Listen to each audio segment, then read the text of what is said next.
사랑합니다. 네. 귀한 찬양 감사합니다. 반주자님. 우리 반주자님이 여러분들 모르시는데 꽤 엘리트 코스를 지금까지 쫙쫙쫙.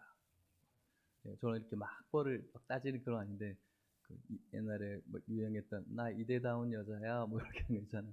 이대 입학할 때 차석으로 입학하신 그런 대단한 분인데, 이렇게 한 번씩 실수를 해야지 인간적인 매력이 있죠. 너무 잘하면은 좀 싫어해요. 그러니까는 이렇게 좀 이렇게 실수해야지 좋아하니까 또 오히려 겸손하게 나갈 수 있어서 좋고, 귀한 찬양 너무 감사합니다. 옆에 분들과 인사할까요? 우리 사랑합니다, 축복합니다. 같이 한번 인사하겠습니다.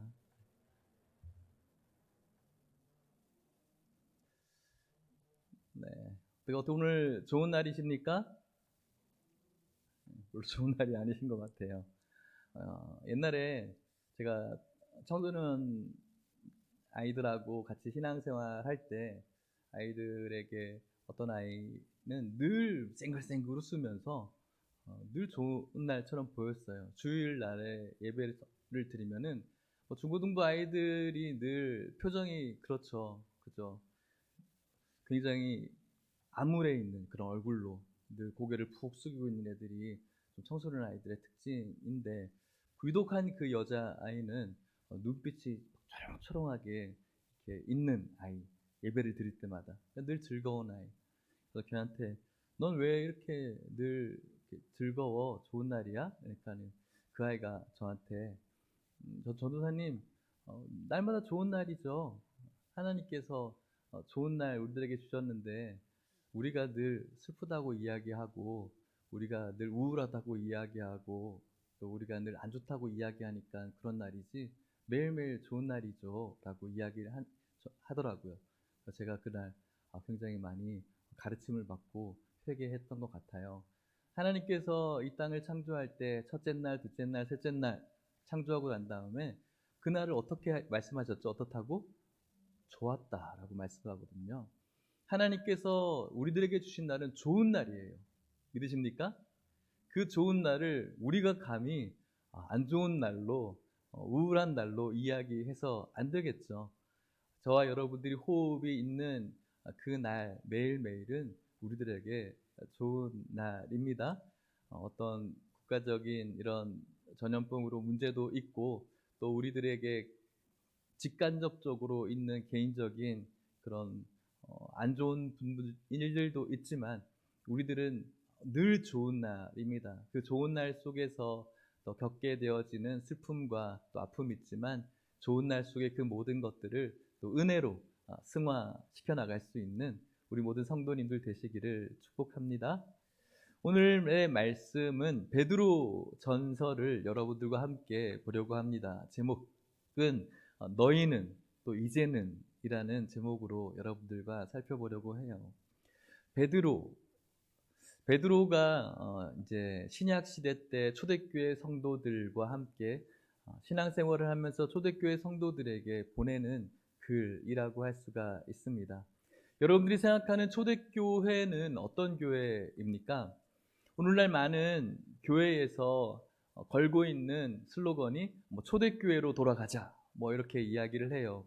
초대교회에 있었던 부흥들, 또 그때의 어떤 초심들, 이런 것들, 좋은 어떤 초대교회 역사들을 기억하면서 그때로 돌아가자라고 이야기를 합니다. 뭔가 행복해 보이고 또 부흥되어 보이는, 뜨거워 보이는 그때를 기억하고 있는 것이죠. 그런데 여러분, 초대교회 역사는 성장이 있었습니다. 사도들이 복음을 전하면서 수천 명이 회심하는 그런 성장이 있었지만, 그 성장은 사람들에게 뭔가 인정을 받고 그리스도인들이 사람들에게 존중을 받고 좋아할 만한 상황 속에서의 성장은 아니었어요. 특별히 지금 베드로 전후서를 편지로 성도들에게 보내는 이때의 상황은 교회에게 있어서 어쩌면 최악의 순간이 아닌가 생각해 봅니다.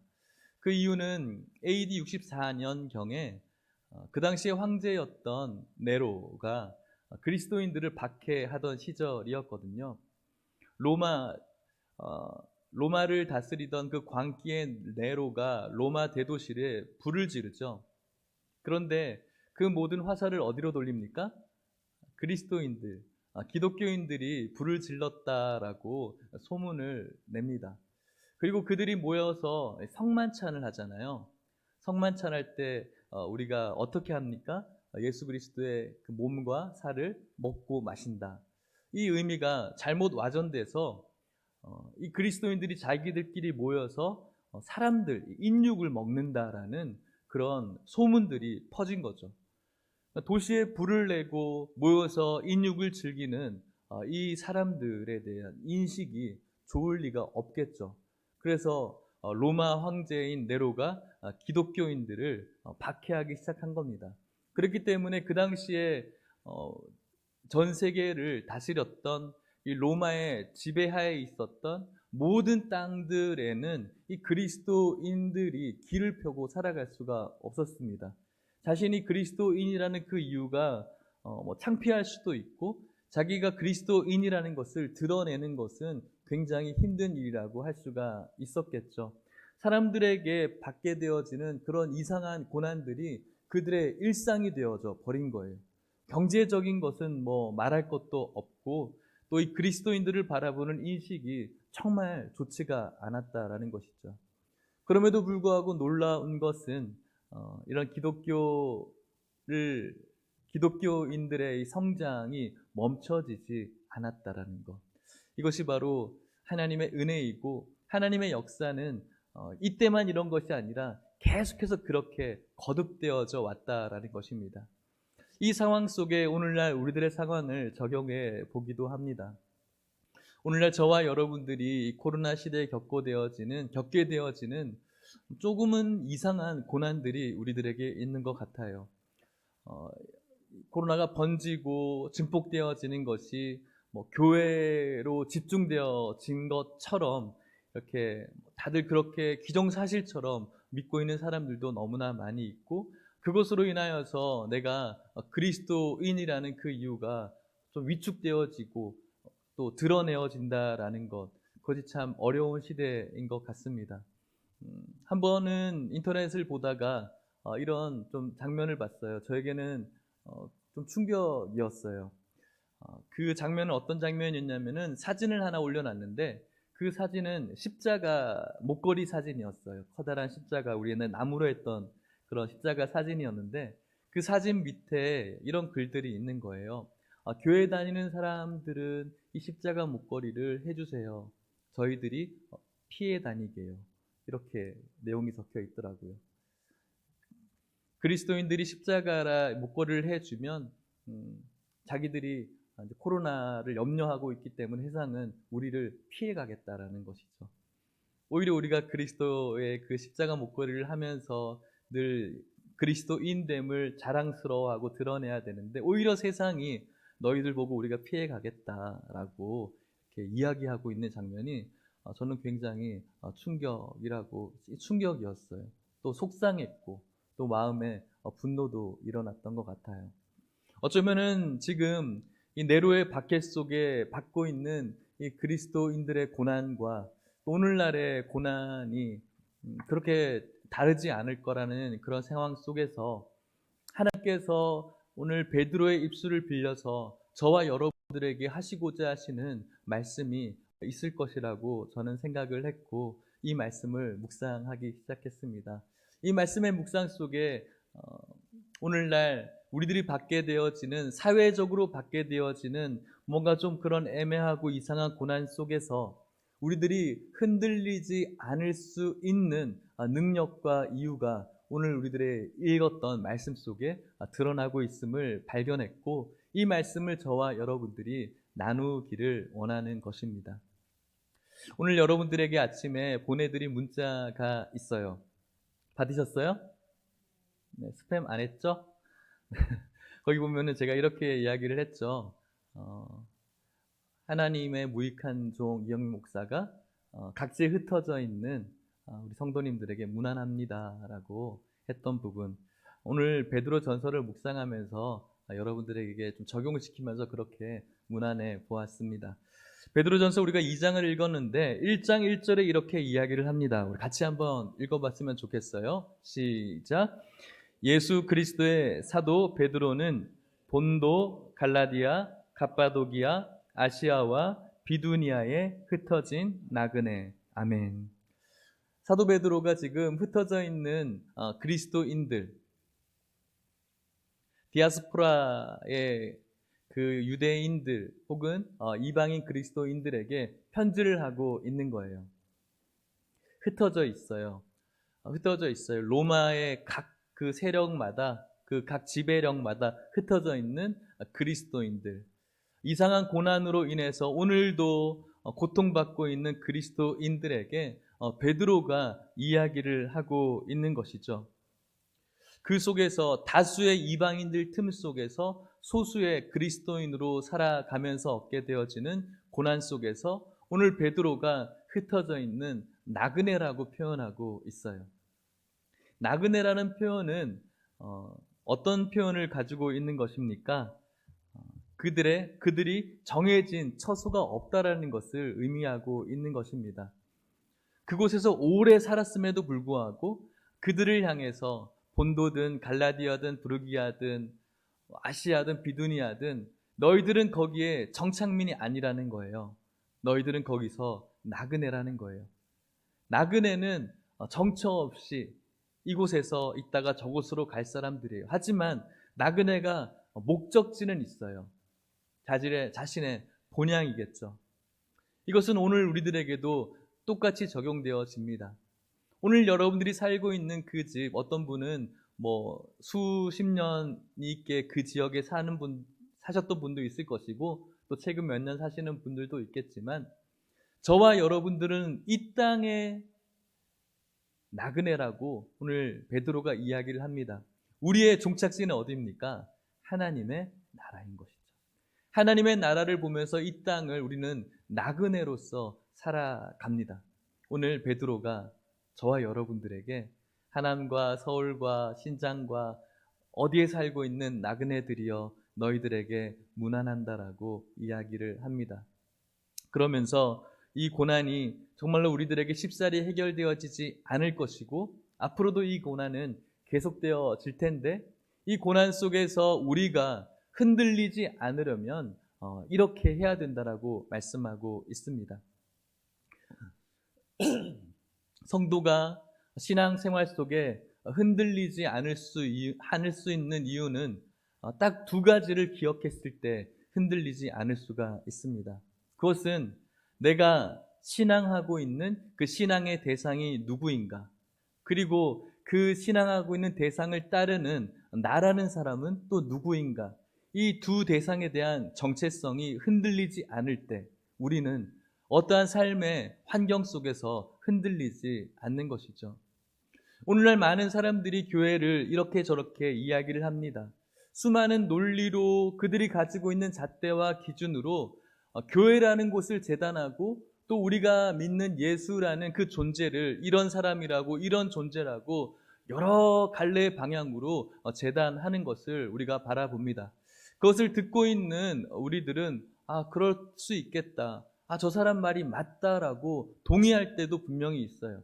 그렇게 동의하면서 내가 지금 잘못 믿는 것은 아닌가, 지금 내가 신앙생활하고 있는 것이 잘못된 것은 아닌가라고 흔들릴 수가 있다라는 것이죠. 세상의 가치관에 잣대로 재단되어지고 있는 그 예수에 대한 동의가 우리들에게 암묵적으로 있어지게 되어지는 것이 오늘날 현실인 것입니다. 그런 저와 여러분들은 흔들리지 않아야 되는데 흔들림이 없으려면은 그들이 세상이 가지고 있는 기준과 잣대로 재단되어진 어떤 기독교 또 예수님, 하나님을 생각하는 것이 아니라 오늘 성경이 우리가 신앙하고 있는 예수를 누구라고 이야기하는가, 또 그를 따르는 그의 백성은 또 누구라고 이야기하는 것인가를 우리가 마음에 새겨야만 어떠한 가치관 속에서도 흔들리지 않는 우리 신앙인들이 될 수가 있는 것이죠. 그렇다면 여러분, 오늘 우리가 읽은 이 짧은 구절 속에, 특별히 2장의 초반과 또 오늘 우리가 읽은 성경 속에는 우리가 신앙하고 있는 대상인 예수가 누구이시고 또 그를 따라가야 될 우리는 어떤 존재여야 하는가를 오늘 드러내주고 있는데, 이 말씀 속에 우리가 들어가 보았으면 좋겠습니다. 그렇다면은 우리가 신앙하고 있는 예수는 도대체 어떤 분이실까요? 베드로전서 2장 4절 말씀, 고난을 당하고 있는 흔들려하는 그 성도들에게 이렇게 이야기를 합니다.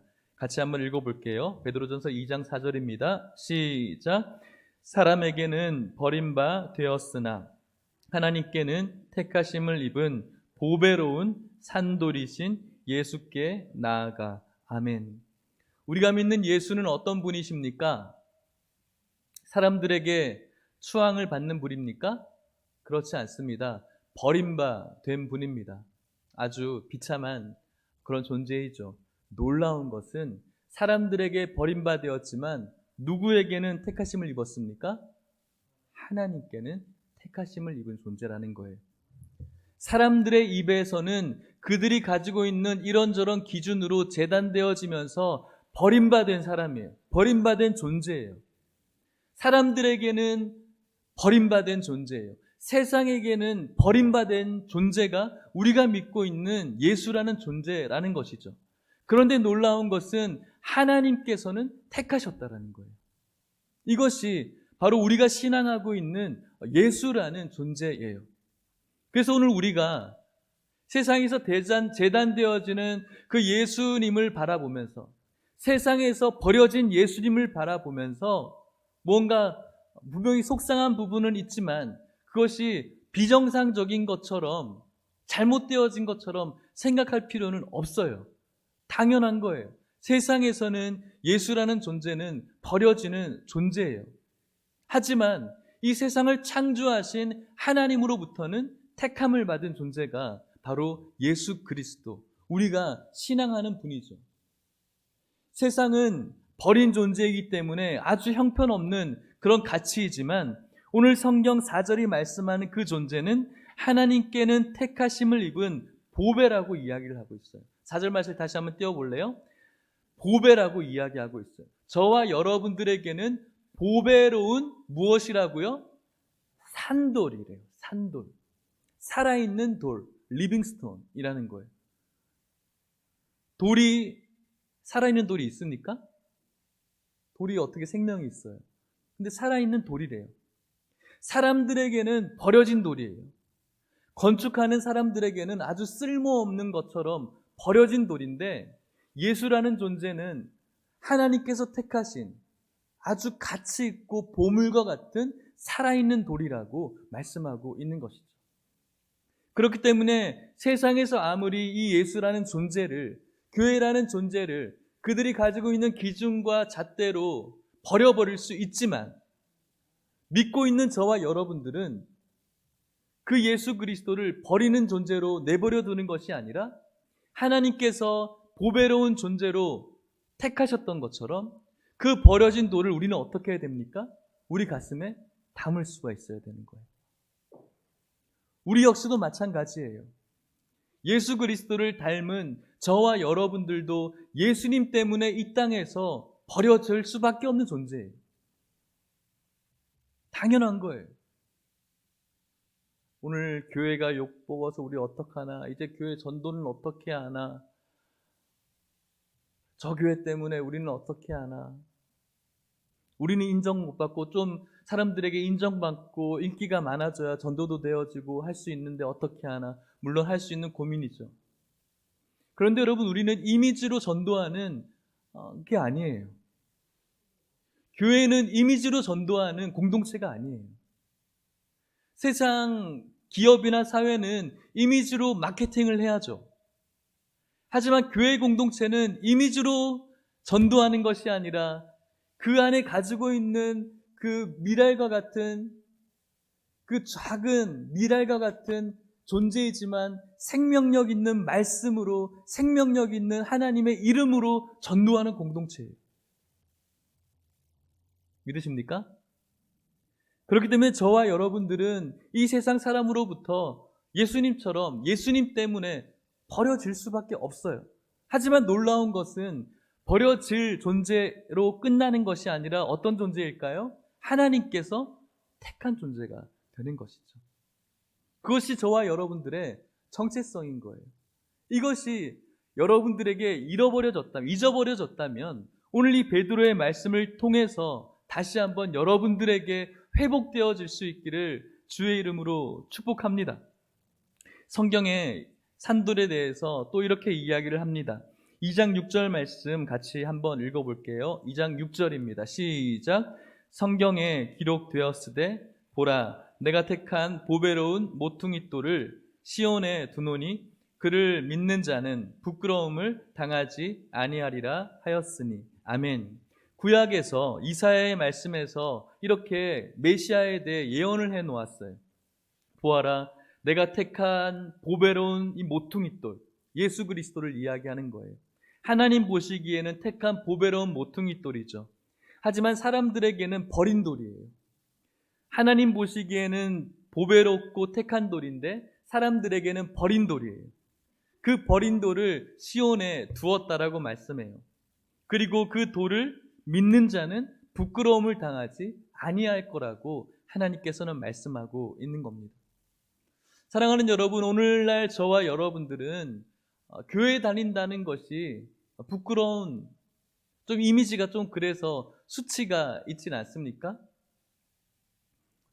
말마따나 어떤 분들은 요즘 내가 목사라는 것이 너무 부끄럽다 이렇게 얘기하는 분들도 있어요. 내가 성도라는 것이 참 부끄러워 이렇게 이야기하는 분들도 있어요. 사랑하는 여러분, 우리가 사람들에게 버려진 쓸모없는 돌 같은 그 돌을 나의 산돌이라고 내 가슴에 품고 있는 그 사실로 우리가 이 세상에 무언가 부끄럽고 수치를 가질 필요가 없어요. 왜냐하면 분명히 주님께서 말씀하시기를 그 버려진 돌을 믿는 자는 부끄러움을 당하지 않을 것이라고 말씀하고 있어요.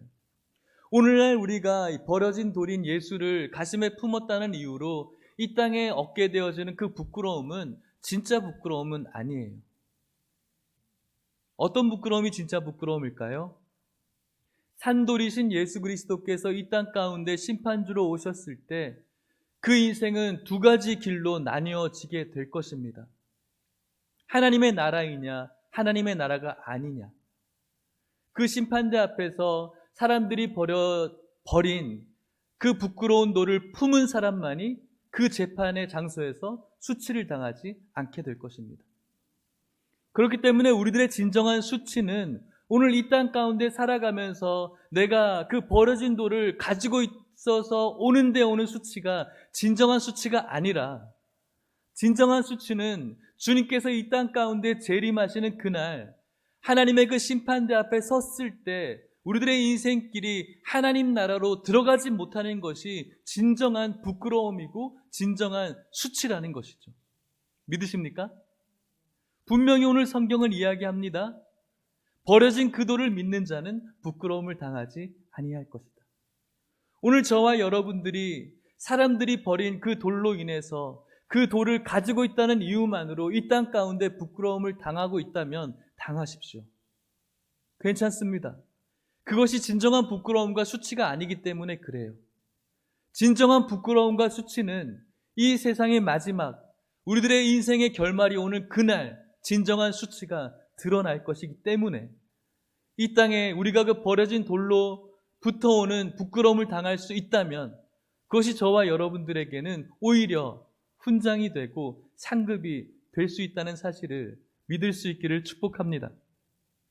그것을 계속해서 말씀하고 있어요.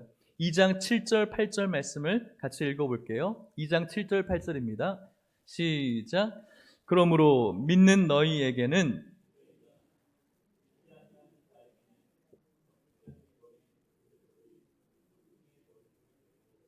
또한 부딪히는 돌과 걸려 넘어지게 하는 바위가 되었다 하였으니라. 그들이 말씀을 순종하지 아니하므로 넘어지나니 이는 그들을 이렇게 정하신 것이라.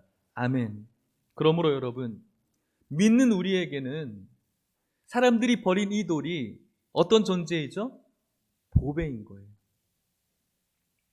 믿지 아니하는 자에게는 버린 돌인 거죠. 믿는 우리에게는 버린 돌이 어떤 돌이죠? 보배로운 돌이 되는 거예요. 믿지 않는 자에게는 이 버려진 돌은 그들이 부딪히는 돌이라서 상처가 나기도 하고, 믿지 않는 사람들에게는 이 버려진 돌이 그들에게 있어서 걸려 넘어지게 하는 바위의 역할을 하죠. 쓸모가 없는, 오히려 그들을 다치게 만들고 그들에게 있어서 아무런 좋은 것들을 줄 수 없는 그런 어떤 해악적인 돌이 되겠죠. 그런데 여러분, 더 구체적으로 이야기하기를 그들이 말씀을 순종하지 아니함으로 넘어진다라고 말씀하고 있는 거예요.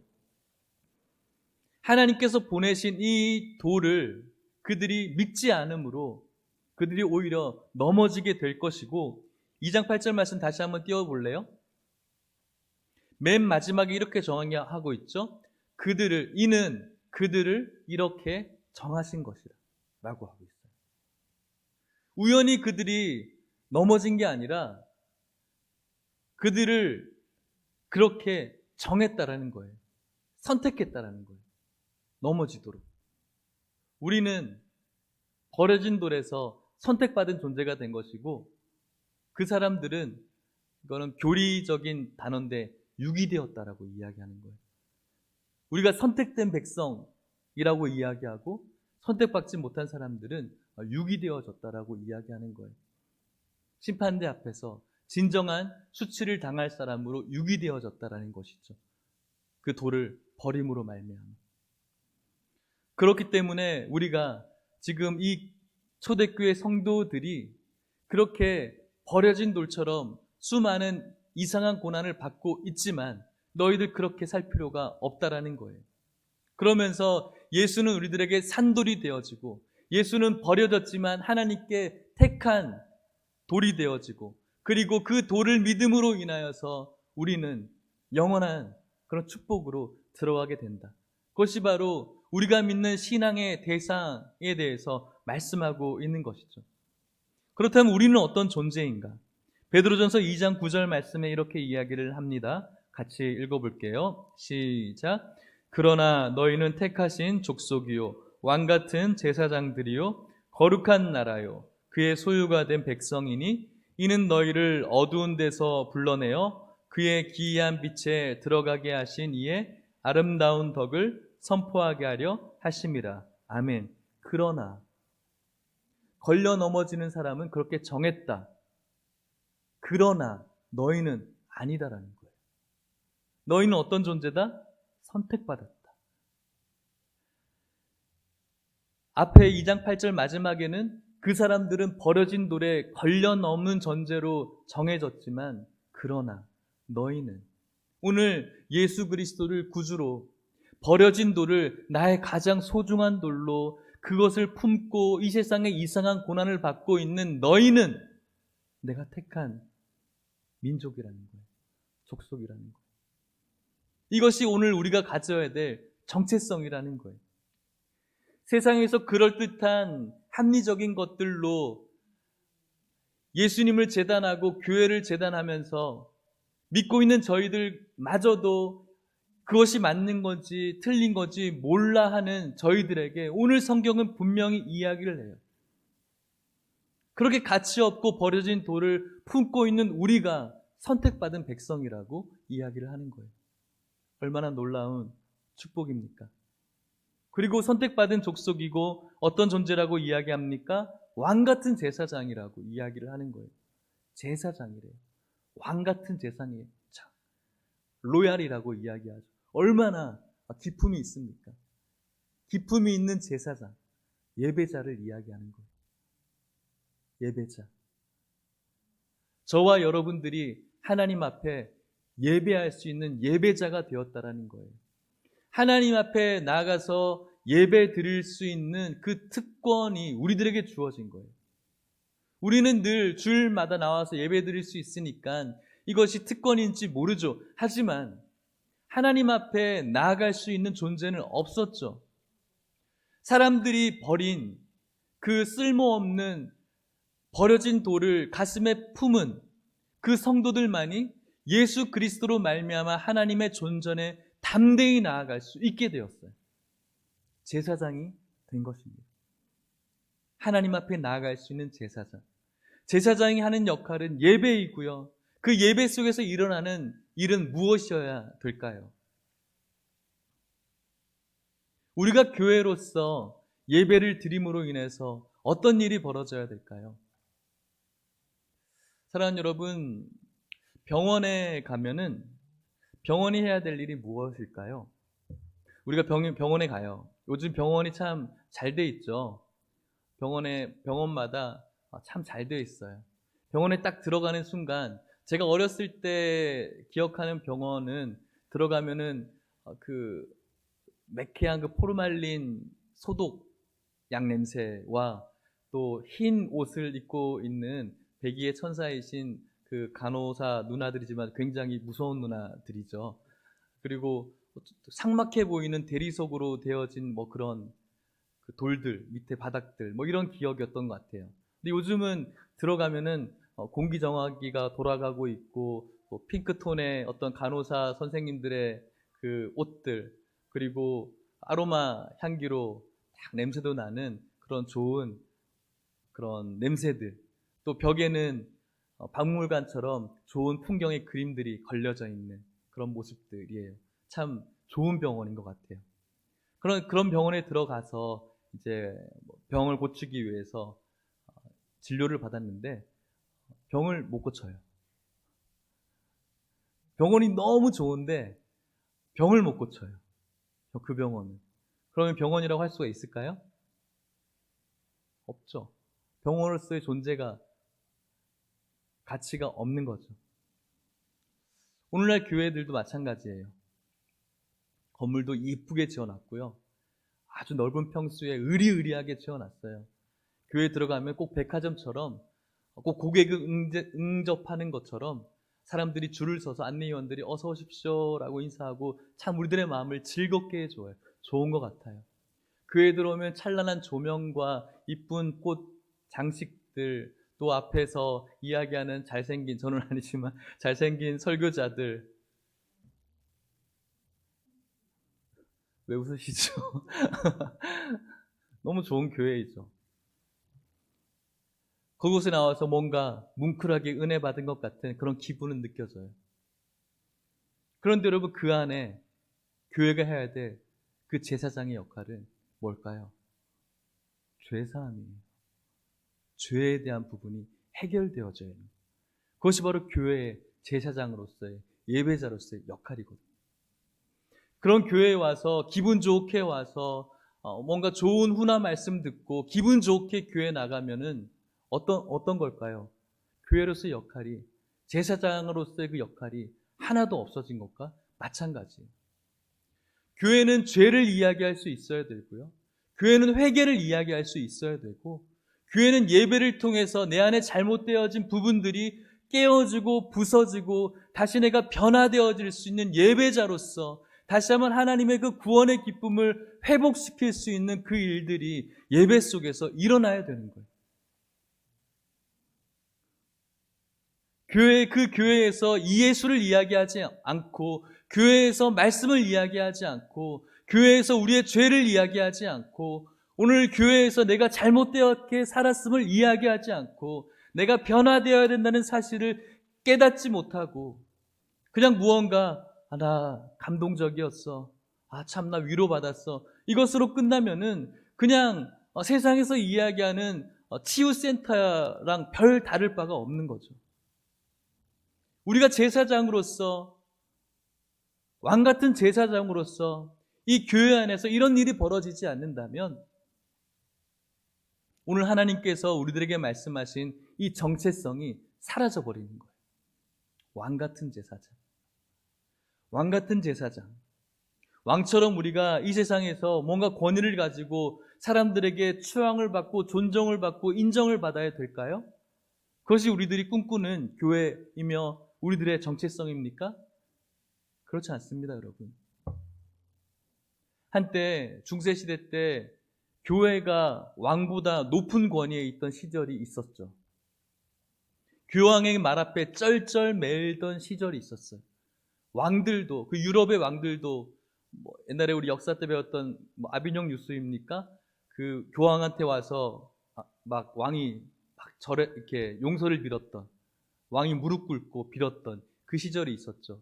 교회가 세상 위에 있었죠. 그리고 모든 것들을 군림하고 세상 사람들은 교황과 교회를 추앙했어요.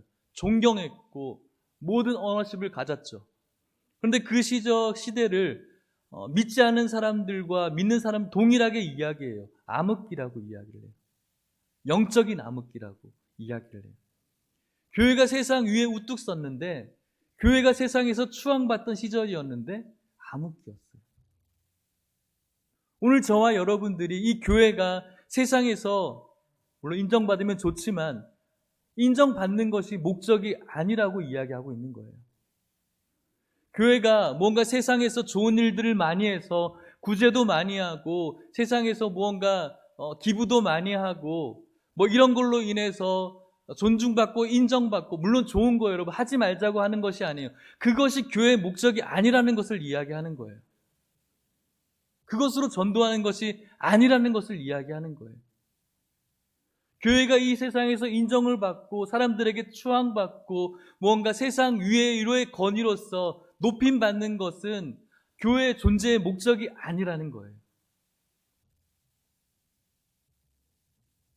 교회는 죄사함이 이루어지는 곳이 목적인 거예요.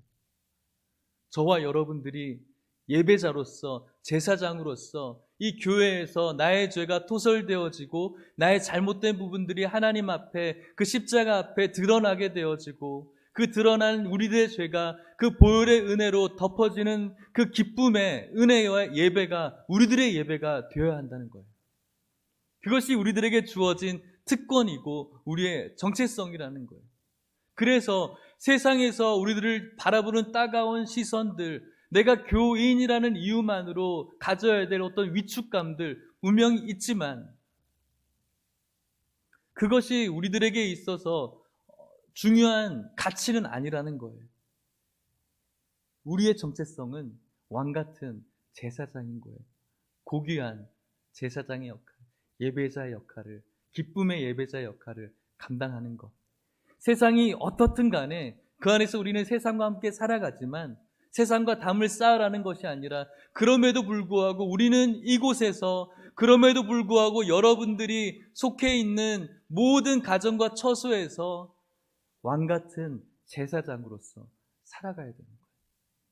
여러분들이 오늘 편한 자리에 앉아서 앞에 있는 저를 보면서 무언가 방청하는 것이 아니라, 제가 하나님 말씀 앞에 섰듯이 여러분도 하나님 말씀 앞에 서셔야 되고, 이곳에서 우리는 하나님의 그 놀라운 말씀이 살아있어서 우리의 죄가 고백되어지고, 내가 오늘 그렇게 살지 못했음을 주님 앞에 고백하며 다시 한번 세상으로 나아가 기쁨으로 예배드릴 수 있는 예배자로서 일어설 수 있어야 되는 거예요. 그것이 우리들의 정체성인 거예요. 무엇이라고 또 이야기를 합니까? 성경이 택하신 족속, 왕같은 제사장, 그리고 거룩한 나라라고 이야기합니다. 거룩하다라는 것은 구별되어졌다라는 거예요. 구별되어졌다. 세상과 구별되어진 삶. 세상과 구별되어진 삶은 흔히 우리가 이야기하는 세상 속에서 우리가 윤리적으로 잘 살고 무언가 좋은 일을 많이 하고 인격으로 좋은 인품을 사는 것이 구별되어진 것이 아니에요. 우리보다 더 인격적으로 잘하신 분들이 너무 많아요. 그것을 하지 말라는 것이 아니라 우리들이 어떤 거룩하게 살아간다는 그 의미를 뭔가 죄짓지 않고 살아간다, 이것으로 한정시키지 말아야 되는 거예요. 우리보다 죄 없이 살아가고 잘 안 짓고 참 그 범위 안에서 죄 없이 살아가는 사람들이 얼마나 많은데, 그게 우리들의 구별된 나라의 삶이 아니에요. 구별되어졌다. 우리가 구별되어질 수 있는 기준을 어떻게 그을 수가 있을까요? 하나님의 말씀의 기준으로 우리가 구별되어지는 거예요. 우리가 구별되어지고 거룩한 나라가 되어지는 것, 그것은 하나님의 백성으로, 선택된 백성으로, 세상 사람들은 예수와 교회라는 존재를 버린 돌처럼 버렸지만 우리는 그 돌을 소중하게 주어서 나의 보배로 삼아가는 것. 이것이 바로 거룩한 나라의 백성인 존재인 것이죠. 그리고 소유된 백성, 하나님의 소유된 백성이 저와 여러분들의 정체성이에요. 누구의 소유가 되는가는 너무너무 중요해요. 오늘날 경매장에 한 번도 가본 적은 없지만 간혹 이렇게 뉴스에서 보면은 옛날 누가 쓰던 피카소가 쓰던 연필, 누가 쓰던 이렇게 종이가 지금 현대에 와서 고액으로 낙찰을 받는 어떤 뉴스들이 나와요. 여러분, 제가 쓰는 이 연필이 100년 후에 얼마일까요? 여러분들은 최소한 좀 비싸게 사주실 거죠? 여러분 손은? 제가 쓰는 이 연필은 한 100년 후에 얼마일까요? 별로 값어치 없어요. 하지만 대통령이 쓰거나 누가 썼던 그 연필이 나중에는 어떻게 될까요? 엄청 비싸게 팔리겠죠. 왜 그런 일이 벌어지죠? 그 사람의 소유였기 때문에 그런 거죠. 누구의 소유인가는 너무 중요한 거예요. 그런데 저와 여러분들의 정체성은 누구의 소유라고 말씀합니까? 하나님의 소유라고 말씀하는 거예요. 우리는 아무것도 아닌데, 우리는 연필 같은 아무것도 아닌 존재이지만 내가 하나님의 소유라는 그 존재이기 때문에 우리가 가치를 평가받을 수가 있는 거예요. 훗날, 언제요? 하나님 나라에 들어가는 그날. 우리는 아무것도 아니죠. 제가 그렇게 스펙이 있어요. 제가 잘났으면 얼마나 잘났어요. 제가 있으면 얼마나 있어요. 세상 사람들이 가지고 있는 거에 비하면 아무것도 아닌데, 죄송하지만 여러분들은 저보다 다 나아 보이지만 여러분들도 세상에 비하면 그렇게 우리가 잘난 것이 있어요. 하지만 우리가 하나님의 소유이기 때문에 먼 훗날 하나님의 그 심판에서 가치를 인정받을 수가 있는 거예요. 그것이 우리들의 정체성인 거예요. 그래서 오늘날 세상 많은 사람들이 저와 여러분들을 버리겠지만 우리가 그럼에도 불구하고 그 세상이 재단하는 그 잣대대로 교회를 바라보고 주님을 바라볼 필요가 없는 거예요. 우리의 정체성이 이렇게 확고하다는. 마지막 말씀 읽어볼까요? 10절 말씀입니다. 같이 읽을게요. 시작. 너희가 전에는 백성이 아니더니 이제는 하나님의 백성이요 전에는 긍휼을 얻지 못하였더니 이제는 긍휼을 얻은 자니라. 아멘. 감사해야 돼요. 우리도 전에는 백성이 아니었어요, 여러분. 우리도 전에는 이 놀라운 하나님의 긍휼하심을 얻은 존재가 아니었어요. 우리가 처음부터 대단한 존재였던 것처럼, 처음부터 우리가 사랑받아야 될 존재인 것처럼 예수님, 하나님의 그 놀라운 사랑을 값없이 생각해서는 안 되는 거예요. 예수님의 그 십자가가 너무나 당연한 것처럼 당연히 하나님 우리를 사랑해 줘야지, 당연히 예수님이 우리를 위해서 십자가를 지셔야지라고 너무나 당연하게 생각하시는 분들이 있어요. 아니에요. 우리는 그런 존재가 아니었어요. 하지만 이제는 하나님의 백성이 되었고 이제는 하나님의 긍휼 입은 자가 됐어요. 이 얼마나 놀라운 선물이고 가치입니까? 그래서 너희는 이런 존재이고 이제는 우리가 이런 존재임을 깨달을 때 세상으로부터 오는 수많은 그런 도전들, 거센 도전들 앞에 우리는 위축되지 않고 그리스도인으로서 그의 생명력 있는 그 말씀을 붙들고 이겨낼 수가 있는 것입니다. 그런 우리 모든 성도님들이 될 수 있기를 주의 이름으로 축복합니다. 말씀을 마치려고 합니다. 이 이야기를 여러분들에게 들려드리고 싶어요. 옛날에도 한 수년 전에 들려드렸던 이야기인데 이런 예화가 있어요. 미국에서 일어났던 일인데요. 미국에 어떤 사람이 차를 몰고 이렇게 운행을 하고 있었어요. 미국은 아주 긴 길들이 많이 있잖아요. 어떤 사람이 차를 몰고 길을 가고 있었는데 차가 고장이 나버린 거예요. 차가 고장이 나서 길가에 차를 세운 다음에 그 차를 막 이렇게 고쳐도 저렇게 고쳐도 아무리 고쳐도 차가 나가지를 않는 거죠. 그러다가 뒤에서 근사한 리무진이 하나 쫙 오는데 그 리무진이 지나가지 않고 앞에 딱 차를 세우더니 근사한 신사 한 명이 내리는 거예요. 고급스러운 옷을 입은 한 사람이 내리는 거예요. 그래서 이리저리 막 차를 고치고 있는 그 사람에게 다가온 신사는 이 사람에게 이렇게 물어요. 제가 한번 차를 고쳐봐도 되겠습니까? 라고 묻는 거예요. 그랬더니 이렇게 근사한 분이 이것을 하실 수 있겠어요? 그러니까 제가 한번 고쳐보겠습니다 라고 합니다. 그리고 난 다음에 그 신사는 자신이 입은 그 값비싸 보이는 코트를 벗고 땅에 벗고 팔을 걷어붙이고 밑에 들어가서 뭔가 툭툭툭 쳐보고 난 다음에 고쳐보고 난 다음에 딱 나옵니다. 자, 시동을 걸어보세요. 시동을 거니까는 부릉부릉 하고 시동이 걸리는 거예요. 놀라운 일이 벌어진 것이죠. 그러자 그 사람이 어떻게 이런 일을 하신 거죠? 너무 감사해요. 너무 감사해서 그런데 제가 얼마나 살해하면 될까요? 제가 꼭 살해하고 싶습니다 라고 이렇게 이야기하니까 그 신사가 괜찮다라고 이야기를 하는 것이죠. 아니에요, 받으셔야 돼요. 여기 이렇게 긴 길에서 누가 고쳐줄 사람도 없이 어쩌면 미아가 될 뻔했는데 너무 감사해요. 제가 꼭 살해를 하고 싶습니다 라고 하니까 이 신사가 이야기를 하는 거예요. 제 이름은 헨리 포드예요. 헨리 포드 누구일까요? 포드사의 사장, 이 차를 만든 사람이죠. 내 이름은 헨리 포드. 당신이 탄 차를 만든 사람이 저입니다. 제가 마음이 힘든 건 길가에 고장난 채로 서 있는 제가 만든 차가 앞으로 나가지 않는 그 모습을 볼 때 제 마음이 가장 힘듭니다. 그래서 이것을 받지 않아도 됩니다라고 하는 거죠.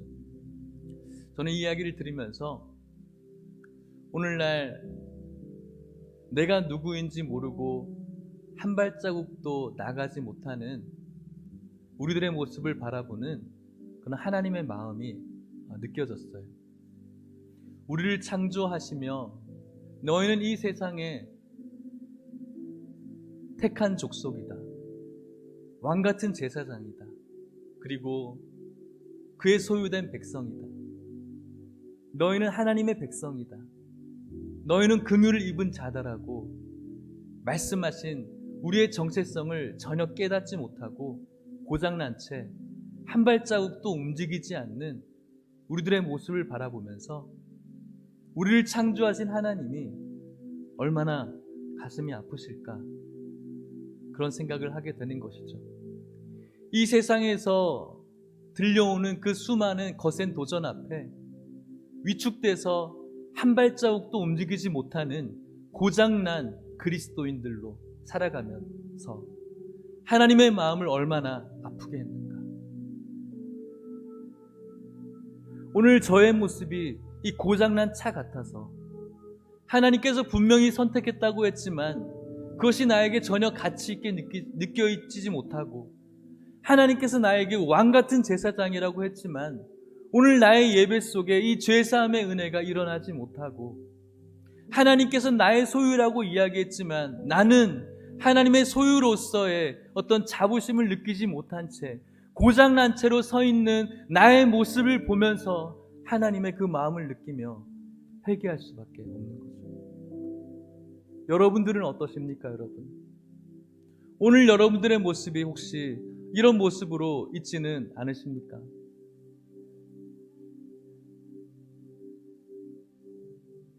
오늘 여러분들의 모습이 이런 왕같은 제사장이 아니라 고장난 차처럼 멈추어져 있지는 않는 것이죠.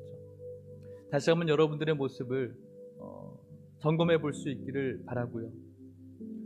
정말로 여러분들 세상을 살아가면서 만나게 되어지는 크고 작은 어려움들이 있는데 그 속에서 우리의 신앙이 흔들리지 않고 그 모습 속에서 담대하게 주님을 바라보는 여러분들을 하나님께서 축복해 주시는 줄 믿고 주님께서 만드신 선택받은 백성, 그의 소유된 나라, 하나님의 백성으로서 살아갈 수 있기를 주의 이름으로 간절히 축복합니다. 우리 같이 찬양하고 기도하겠습니다.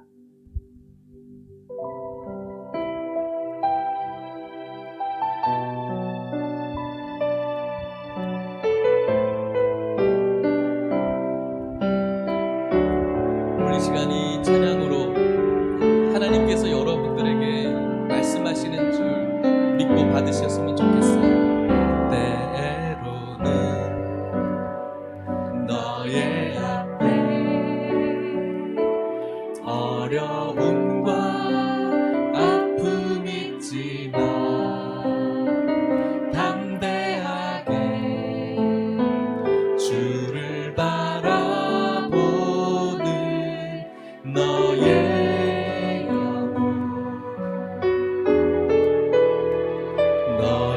영혼 우리 볼 때 얼마나 아름다운지 너의 영혼 통해 그 영광 받으시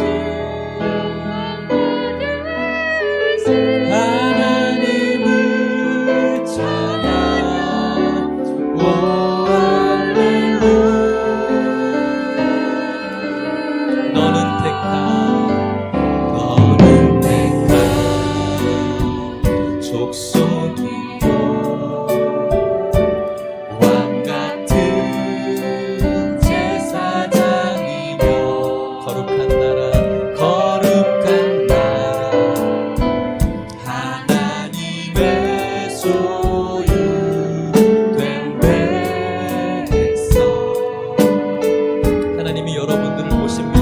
너의 영 하나님 보실 때 우리 볼 때 얼마나 사랑스러운지 너의 영혼 통해 큰 영광 받으시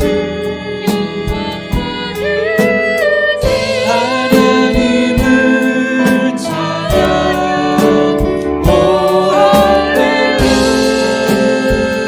부르시 한번 하나님의 말씀을 찬양합시다. 너는 택한 족속이요 왕같은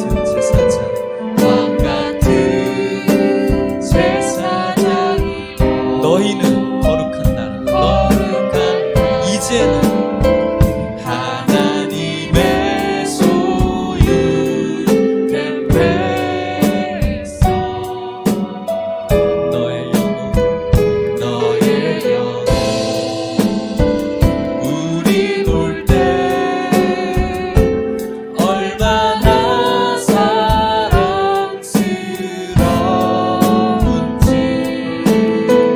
너의 영혼 통해 큰 영광 받으시 하나님을 찬양 오 할렐루야 너의 영혼 통해 너의 영혼 통해 큰 영광 받으시 하나님을 찬양 오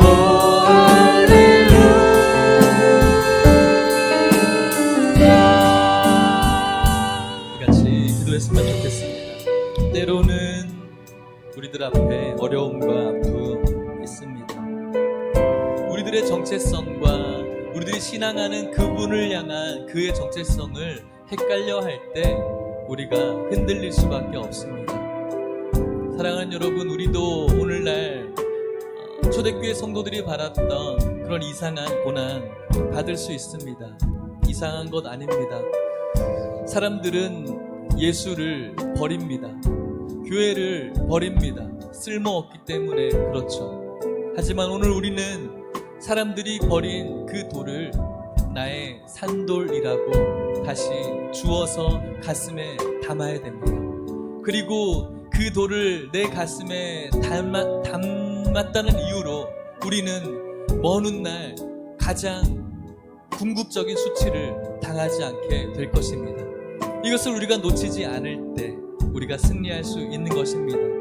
너는 택한 족속이요 왕같은 제사장이고 거룩한 나라이고 하나님의 소유된 백성이라고 주님 말씀하고 있습니다. 이것이 흔들려 버리면 우리의 신앙 전체가 흔들려 버리는 것입니다. 이것이 흔들려지지 않고 주님 부르시는 그날까지 우리의 정체성을 붙들고 살아갈 수 있게 해달라고 우리들이 기도했으면 좋겠습니다. 오늘 우리가 고장난 상태로 혹시 멈춰 있지는 않습니까? 그런 우리를 바라보는 하나님의 마음을 기억하면서 하나님 오늘 이 예배를 통해서 나를 고쳐주십시오라고 회개합시다. 하나님 나를 고쳐주십시오. 하나님 나를 고쳐주셔서 다시 한번 제가 달릴 수 있게 하여 주시옵소서. 택한 족속으로 왕같은 제사장으로 거룩한 나라로 하나님의 소유된 백성으로 다시 달릴 수 있게 하여 주시옵소서라고 우리 같이 기도했으면 좋겠습니다. 기도하시겠습니다. 하나님 아버지 감사합니다. 오늘 시간 주님께서 말씀하여 주셔서 감사합니다. 하나님 아버지 우리를 도와주셔서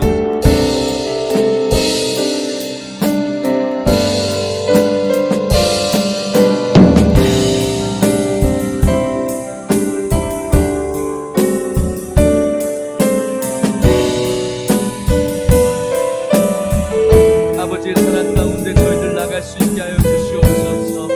하나님 오늘 우리들이 고장나서 한 발자국도 움직이지 않고 있는 우리의 삶이라면 회개하오니 용서하여 주시옵소서. 고쳐주시옵소서. 고쳐주시옵소서. 아버지 저희들 회개합니다. 고쳐주시옵소서. 아버지께서 원하시고 아버지께서 우리들을 만들어주신 그 삶으로 살아갈 수 있도록 축복하여 주시옵소서. 축복하여 주시옵소서.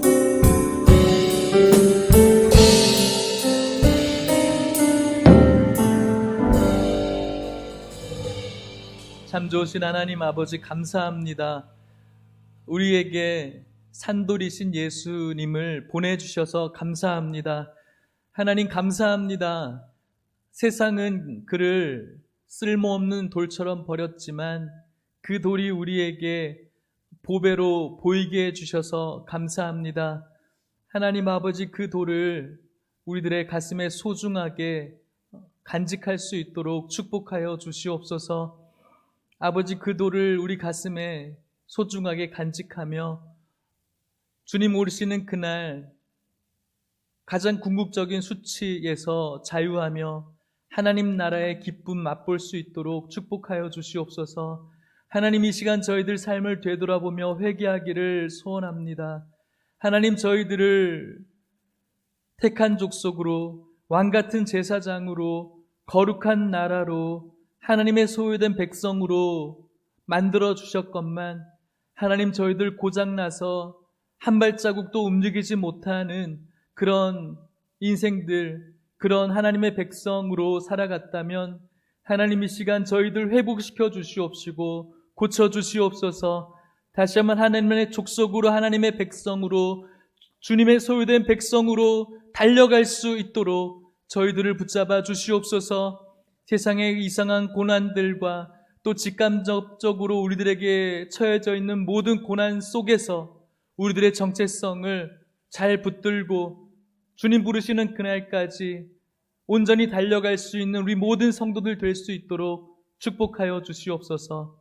지금은 예수 그리스도의 은혜와 하나님의 사랑과 성령의 교통하심이 너희는 택한 족속이요 너희는 왕같은 제사장이요 너희는 거룩한 나라요 너희는 소유된 백성이요 이제는 하나님의 백성이요 이제는 긍휼을 얻은 자니라. 이 정체성을 붙들고 주님 부르시는 그날까지 끝까지 달려가기를 소망하는 이곳에 있는 모든 성도님들과 사랑하는 하남예일 교회와 이 교회에서 자라나는 우리 아름다운 다음 세대 가운데 이제로부터 영원토록 함께 있을지어다. 아멘.